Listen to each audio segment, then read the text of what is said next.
I have the pleasure to present to you Dr. Martin Luther King, Jr.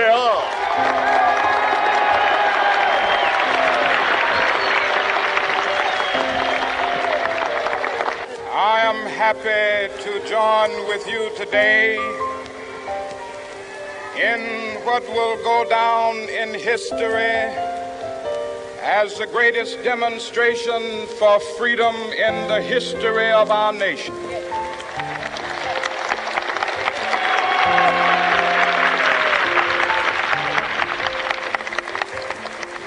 Five score years ago, a great American in whose symbolic shadow we stand today signed the Emancipation Proclamation.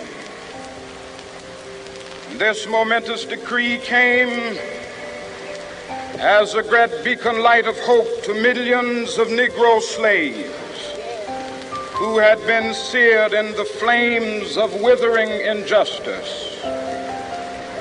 It came as a joyous daybreak to end the long night of their captivity.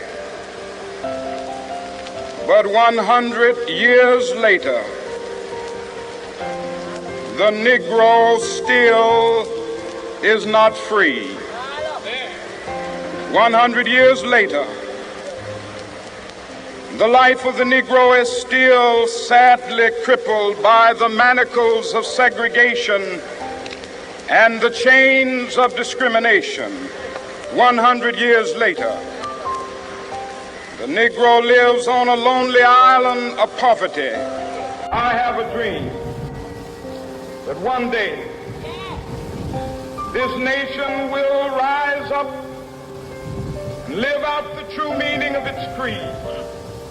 We hold these truths to be self-evident, that all men are created equal.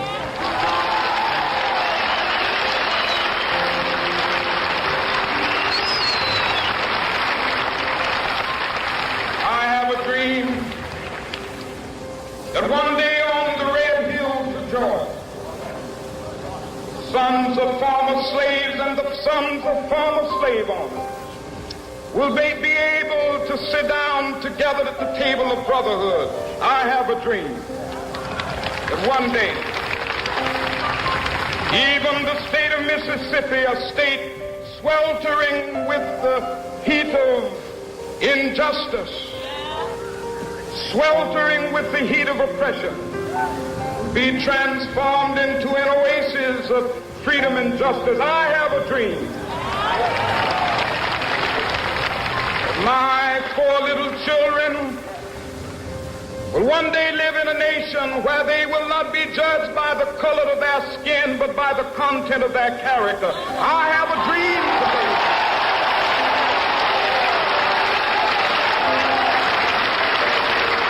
I have a dream that one day, down in Alabama, with its vicious racists, with its governor having his lips dripping with the words of interposition and nullification.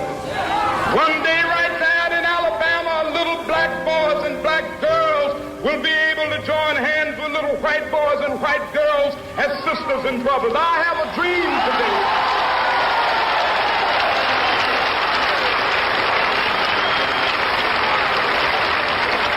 I have a dream that one day every valley shall be exalted. Every hill and mountain shall be made low, the rough places will be made plain, and the crooked places will be made straight, and the glory of the Lord shall be revealed, and all flesh shall see it together. This is our hope. This is the faith that I go back to the South with.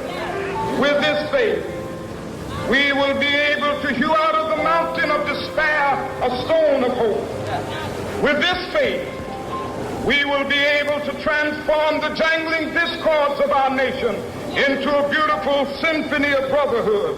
With this faith, we will be able to work together, to pray together, to struggle together, to go to jail together, to stand up for freedom together, knowing that we will be free one day.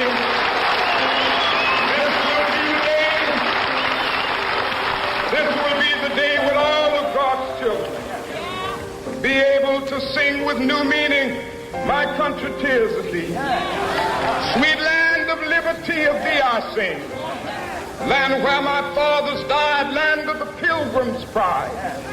From every mountainside, let freedom ring. And if America is to be a great nation, this must become true. And so let freedom ring. From the prodigious hilltops of New Hampshire, let freedom ring. From the mighty mountains of New York, let freedom ring. From the heightening Alleghenies of Pennsylvania, let freedom ring. From the snow-capped Rockies of Colorado, let freedom ring. From the curvaceous slopes of California. But not only that, let freedom ring from Stone Mountain of Georgia. Let freedom ring from Lookout Mountain of Tennessee. Let freedom ring from every hill and molehill of Mississippi, from every mountainside. Let freedom ring, and when they gather, when we allow freedom ring, when we let it ring from every village and every hamlet, from every state and every city, we will be able to speed up that day when all of God's children, black men and white men, Jews and Gentiles, Protestants and Catholics, will be able to join hands and sing in the words of the old Negro spiritual, free at last, thank God.